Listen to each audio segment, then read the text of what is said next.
Welcome everybody to YouTube Masterclass. This is Professor Sheley. I got my PhD at California Institute of the Arts in writing general. It seems as though it's a really good one that was just invented at Calarts, and it's pretty much unattainable, but there is a way to do it. And I won't go into that, but that's my credential. And then we're teaching a class. This is lecture 5 on Quentin Tarantino. And when you hear that name, it's a household name. Everybody knows a little bit about. Like, they probably don't know who he is as a person. Like, no one could ever figure that out except the person themselves.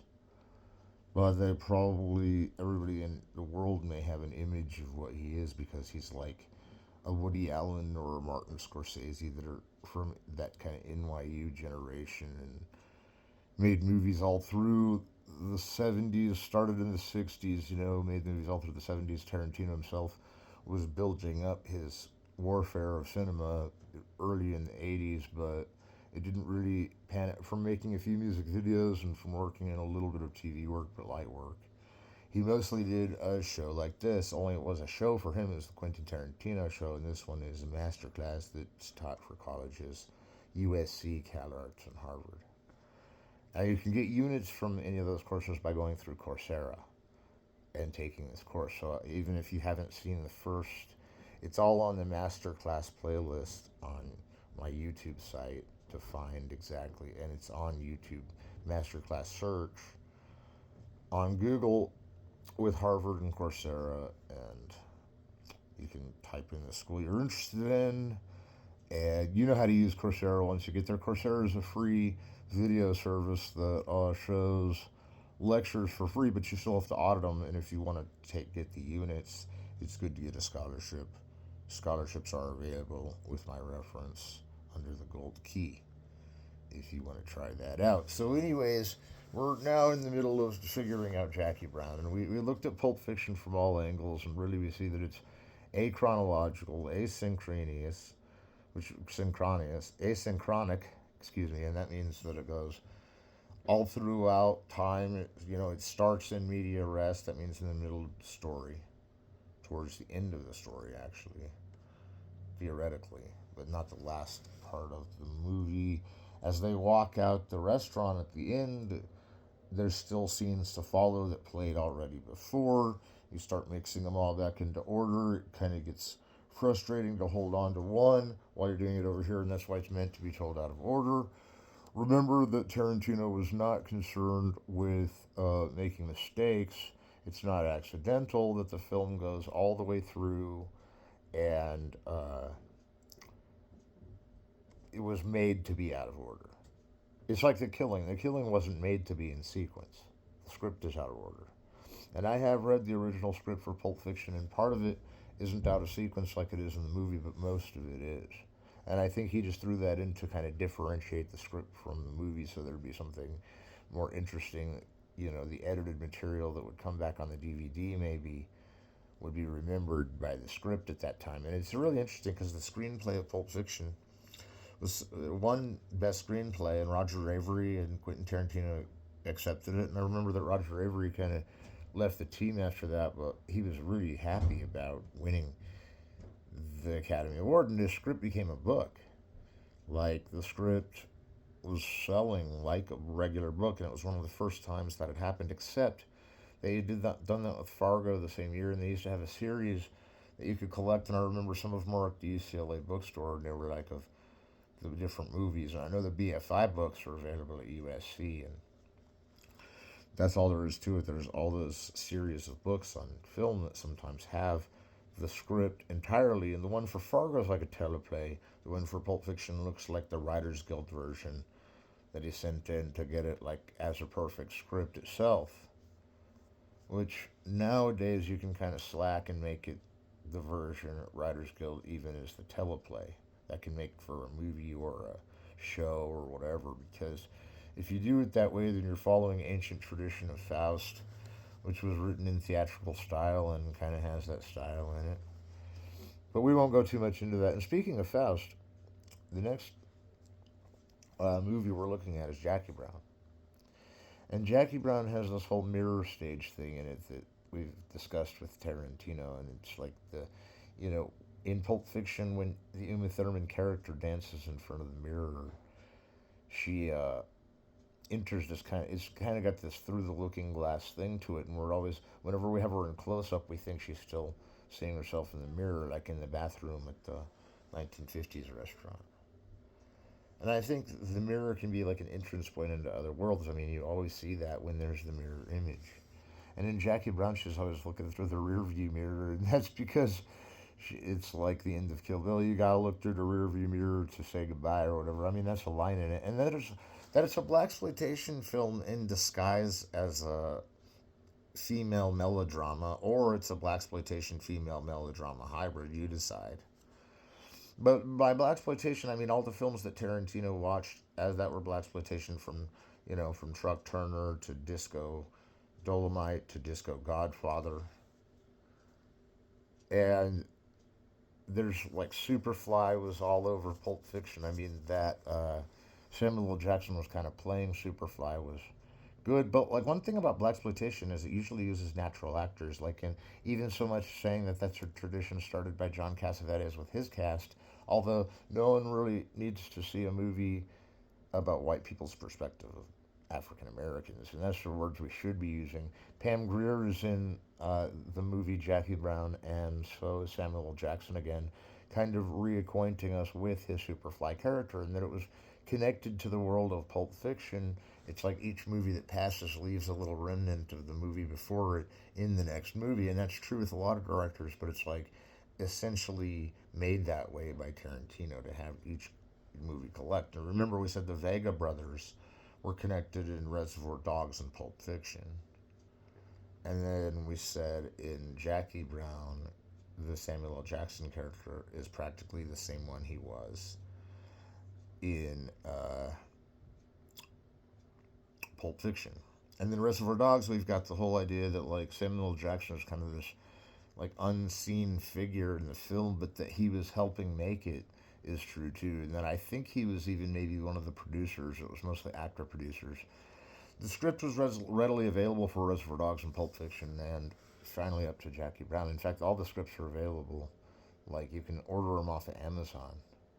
And I think it'd be a good idea for taking this class if you ordered one of those scripts and went through and highlighted different things, like with different markers, like highlight when Tarantino's doing an irony. And an irony can be humorous or not. That's when something turns out to be something it isn't, and it wasn't expected to turn that way.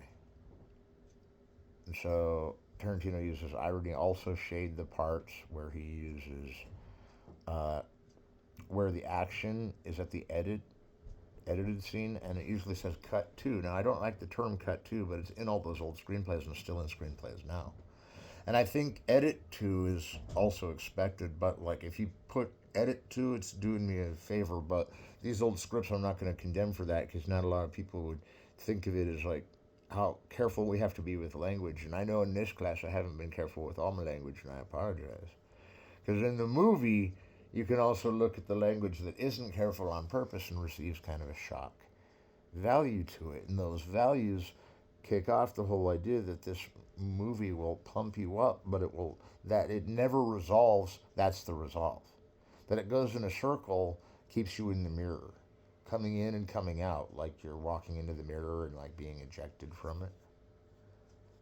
And what I like about, and Foxy Brown, the movie with Pam Grier, is an African American cinema choice, but at the same time, a lot of these movies were still dictated to the effect of what the white market wanted, sometimes ending in stereotypes. But I think what's cool about the blaxploitation is that everybody put their all into it, and that's one thing I like about exploitation films. Is usually they're not there to mess around, and they're only called that because they're a little more extreme in language, And the violence is not real in these movies. It's simulated, and the sex is simulated.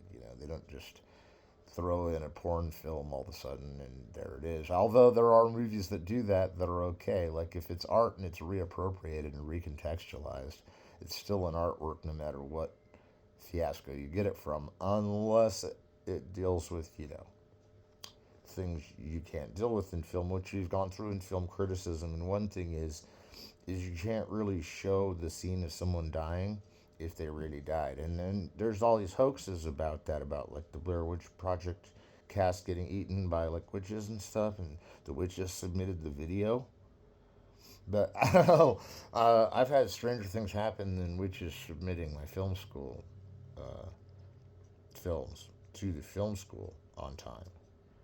And witches have done that for me, but I'm not like, I mean, you think Tarantino would have a crew of witches around him in case someone tried to throw like all the cinema hexes on you. And I know about cinema hexes, but Tarantino got muscles through it all like a machine. And that he's kind of a superhero of the Directors Guild, the Writers Guild, and Producers Guild. He's a superhero in all those fields, up in the high end of it, you know. And I think that Foxy Brown, again, when it's directed and Tarantino's looking at it, he takes notes of these movies, but sometimes the notes just go right into his head and he remembers everything about the movie. So, like, Foxy Brown is kind of his model for Jackie Brown, although that one and Pulp Fiction and Reservoir Dogs all kind of came out of this Elmore Leonard stint, where it was like that was the go-to author for like a Tarantino plot, but that it all got changed and changed from the script to the movie is interesting because it's one of those things where we were talking about last time, where Tarantino can make things happen. You know, he can push through and be and get things to happen like a superhero. Like he'll, you know, one example of a director having superpowers is David Lynch. David Lynch is said to kind of go to the set and stand there and meditate, and then everything strange appears. Quentin Tarantino usually takes a movie like Foxy Brown, deconstructs it into a script form, and then completely changes to whatever he wants and whatever he needs from all the producers who are giving him carte blanche. And one thing I want to make clear is after Jackie Brown, the carte blanche didn't stop. I mean, it was still a big blockbuster hit, but it wasn't as big as Pulp Fiction and Reservoir Dogs. Well, interestingly, Reservoir Dogs and Pulp Fiction ended taking up about as much, but it took Reservoir Dogs that whole time to get there. And if you count the whole time, it was out from 93 to 98, late 97 when Titanic's coming out. Or wait, was that 99? No, I'm kidding. That was 97. So then you have this new move to do Jackie Brown around 97. And I remember that one was like weird because it had this whole like mall burning down at the end. And only part of the mall burns down in the re-edited version. And you know, I don't want to get on a director's case for scenes missing or scenes added to their movie because a lot of times, even with full control of the editing, the movie will have to shift around for time duration or whatever, and a scene will end up back in it, and they may not have had time to watch their film, and then suddenly their scene's ending up back in it. But I can reassure Quentin Tarantino that there's no scenes in it that are bad. Everything is great. I mean, even though they were meant to be made bad, but that's like badass. They're great, dude. The movies are perfect. I mean, they're perfect films. Even Jackie Brown, having the shape of a sort of Foxy Brown character. Now that she's got all these, that you first see her coming in on a conveyor belt, Jackie Brown, and she's at an airport, and it's like The Graduate. We talked about that whole scene where the credits are flashing and she's coming down. That it's an African American movie. I'm not really going to go into that too much because it is. But I talked about blaxploitation, and really you should consult someone who's knowledgeable that's African American, usually about the African American implications of the film. Because my implications are that it's a film of equality in Tarantino, sort of in the things that break the equality can really disenfranchise the main characters, but I think the equality is issued out on everybody, and that's why it's always exploding equality because some people want to hold the high register above it. Like in True Romance, with the Quentin Tarantino character getting interrogated, you have the sense that someone's getting disenfranchised with a will to power instinct that's sort of going to take it back down either to equalization. And that's kind of what Samuel L. Jackson's speech at the end of Pulp Fiction comes in being. The whole speech is about how God's gonna like go back in time and save him from everything. You know, it's like he's gonna be like this steward, Kane in Kung Fu walking the earth. And I don't think any of those movies are really I think they're all atheistic. You know, you kind of have to be a realist movie where nothing particularly metaphysical enters the film in these kind of irrational Nietzschean complexes where will to power is the equalizer. And that that doesn't make sense because there's always someone in charge. And then Jackie Brown seizes control of the whole movie at the beginning was her plan that she's a flight attendant and she has like day-to-day business. But again, Reservoir Dogs, Pulp Fiction, Jackie Brown, they all take place within a matter of a week or so. But Jackie Brown has like a 3 months later title card that pops you way further into the story. So now you've got time moved around a lot. In the ending of Jackie Brown, I'm not going to give you total spoilers, but someone gets shot by the De Niro character. It's Bridget. Uh, okay, I'm missing a name here. No, I'm kidding. It's Bridget Fonda, and she's about to get shot by Robert De Niro, and the scene keeps going back in time and changing from whether he shot her or not, and he shoots her in most contexts. And she was his partner going to rob the mall. And if the mall ends up burning a little, I'm not so sure because I've seen, again, we have the definitive version versus the other versions, and I've seen a few of them, not all of them, but I saw one version. The version I had always had that trailer image of Girls and Guns, the show that was on TV where the girls, where these ladies, these women are shooting these big, like, illegal, weapons. And they're like these guns, and they're like sniper rifles and machine guns. And, I don't know what those are, but they're showing off where you can buy the chick with the gun, chicks with guns. I mean, that in and of itself kind of is an irony or a comedic irony, and nonetheless, because we're all trying to enter this chill environment where Bridget Fonda and Robert De Niro are smoking pot, and it's like his first time trying pot, and it probably was in real life, right? But you can't really, you have to simulate that too. I don't mean to disappoint you, but they could have been getting stoned off the set. It's kind of a rule. Even Kubrick had that rule about going off the set to get stoned. But sometimes, like, he'd kind of nudge them to go off the set and get stoned for the next scene. And it's like, well, in Jackie Brown, it's like they get stoned in the movie, and it's like one of those movies that, like, around that time, like, different marijuana movies were coming out. And like the Legalize It campaign was getting really big in the 90s. Didn't happen until 2014 in here in Colorado. And you think the one thing that's interesting about Jackie Brown is that they're smoking pot in the film, but that had been kind of a tradition since Cheech and Chong started the marijuana film back up, and this time it wasn't a bad thing if you were smoking pot. That's what I like about Cheech and Chong, is it's never a bad thing to be smoking marijuana, you know. It's actually encouraged, like they turn into superheroes, but superheroes of comedy. And so, since Samuel L. Jackson's pretty much playing the character he was in the previous film, that all these guys are interjecting on Jackie Brown's life, Pam Grier's character. And so she works as a file clerk in one office, and it's funny because I know she got the file clerk job, but there was kind of this reference to Ed Wood and how uh, Dolores Fuller got the same job as a file clerk in the movie Plan 9 from Outer Space. Now, hang on. Jackie Brown is making reference to that, but it's also making reference to Foxy Brown. Because Foxy Brown had a job as a file clerk at one point.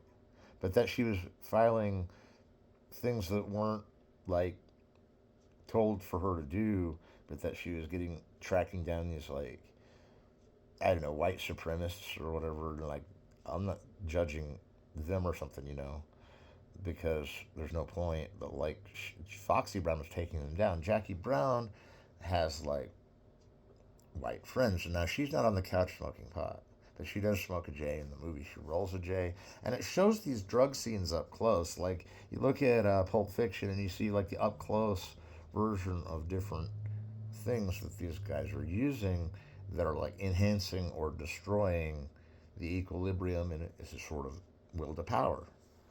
But in Jackie Brown, you have joints being rolled. It's totally harmless now that weed's legal. Because weed backdates in all films now for being legal in the film. And that's one thing that would be illegal about showing Reefer Madness anyway, because it was so stupid. But that they had these guys smoke real pot, and these guys were like real criminals, and they didn't even end up doing anything criminal. And so then you have the joke back in Jackie Brown of the Reefer Madness thing brought up, and he's like, "You don't know what that is? It's this movie from the 30s. It's a documentary called Reefer Madness. It's where these criminals get choked up and can't commit a crime because they're too stoned, like you two." And that was also in the trailer. So you had the chicks with gun scenes and that was sort of the trailer for the film. Maybe not even the first scene they shot, maybe the last. Maybe that was one thing they were assembling before Pulp Fiction ended. And that's how they got Samuel L. Jackson to play that character steady through, you know. And so another cool thing about Jackie Brown is it has a great soundtrack, 110th Street at the beginning. And there's all these songs throughout that catch the moment, and if they catch the moment, it's kind of a contrapuntal. But check this out: a lot of it's Jackie Brown's car music in a mixtape, and mixtape. This guy makes her a mixtape. It could be the Robert Forster character or something. Somebody makes her a mixtape, and she puts it in her. Samuel L. Jackson makes her a mixtape too, and she puts it in her player, and it's like plays all of her favorite songs, and most of them are from the soundtracks of blaxploitation films. So it's kind of an ode to blaxploitation as a whole, and kind of shot with lingering shots that kind of move uh, cubically, and kind of disappear from the frame when you still want to see it, and when you don't want to see it, it's still there moving. And you're kind of like, these are the long frames of a blaxploitation. It's kind of interesting because there's this whole thing that happened on Mad TV where they, and on other shows like Saturday Night Live where they did Dolomite or whatever, and Dolomite's back, and it's like kind of making fun of it, where they prolong dialogue and they prolong the shot, or the camera recording or the camera filming, and these were all shot with film so far. The digital age is going to come in on Kill Bill, but that they put these, but that they had digital editing. It's like a commonplace since Apocalypse Now in 1979 when they used digital editing because they had too much film to keep track of. But now Tarantino isn't going like jump cut to jump cut like he did with Reservoir Dogs. He's not going from thematic, episodic from one to another, but that there's different title cards in Reservoir Dogs, Pulp Fiction, and Jackie Brown is important to note. And I hadn't mentioned that all three of those and pretty much all the movies of Tarantino, if I'm not mistaken, have the title cards before the scene shot that Godard used to do all the time. Because Godard would label a scene and then it would either be like it or dislike it, and that would be how it related to the label. And Tarantino's are all like the things they say. Like in Jackie Brown, it's mostly the time given and the day and what the day is. Christmas Day, she's going to